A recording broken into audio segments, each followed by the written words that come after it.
মায়ের মরদেহ দেখতে না দেয়ার ঘটনায় সন্তানদের মধ্যে বিরোধ রূপ নিয়েছে এলাকায় আধিপত্য প্রতিষ্ঠার লড়াইয়ে। দেশীয় অস্ত্রশস্ত্র নিয়ে মুখোমুখি হয় দুই পক্ষ।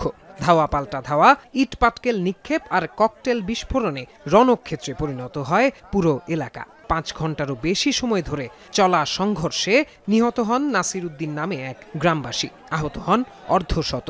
বেশ কয়েকটি ঘরবাড়িতে চালানো হয় লুটপাট ও অগ্নিসংযোগ। পুলিশ জানায়, দীর্ঘদিন ধরে এলাকায় আধিপত্য বিস্তার নিয়ে বিরোধ চলছিল সাবেক ইউপি চেয়ারম্যান হারুন মিয়া ও ব্যবসায়ী সাচ্চু মিয়ার মধ্যে, যা ইতোপূর্বে কয়েকবার রূপ নেয় সংঘর্ষে। গতকাল শুক্রবার বৃদ্ধা মোসাম্মত বেগমের মৃত্যু হলে তার 6 সন্তানের মধ্যে 4 জন বাকি 2 জনকে মরদেহ না দেখিয়েই দাফন করেন। এ নিয়ে তাদের মধ্যে ক্ষোভের সৃষ্টি হয়।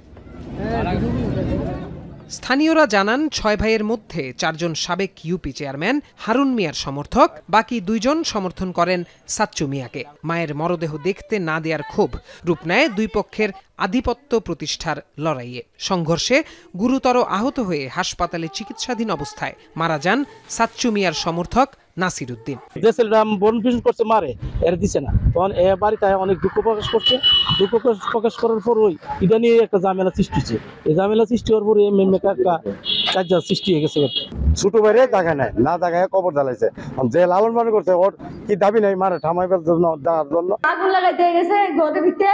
আমরা এই 3 মানুষ, আমরা বোনের বেশি, ভাই নাই, বাপ নাই, কেউ নাই। আমরা লেগে আগুন ধরাইছে, আমরা মালগুলা কিছু নিছে আর কিছু হরাইতাম নিছে, এটা আটটায় আমরা মানুষের ভিটামিনটা দিছে।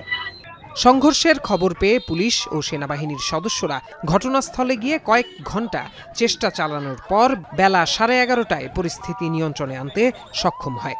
সংঘর্ষে ইন্ধনদাতাদের গ্রেপ্তারের চেষ্টা চলছে বলে জানান সদর থানার ওসি। আজকের ঘটনায় একজন নিহত, একজন গুরুতর আহত আছে, ঢাকা মেডিকেলে রেফার হয়েছে। বাকি আহতদের সংবাদ আমরা এখনো পাইনি। আমাদের যৌথ বাহিনীর সদস্যরা আছেন, তাদের সাথে কথা হয়েছে। আমরা সবাই একসাথে এসে পরিস্থিতি এখন আপাতত নিয়ন্ত্রণ করেছি।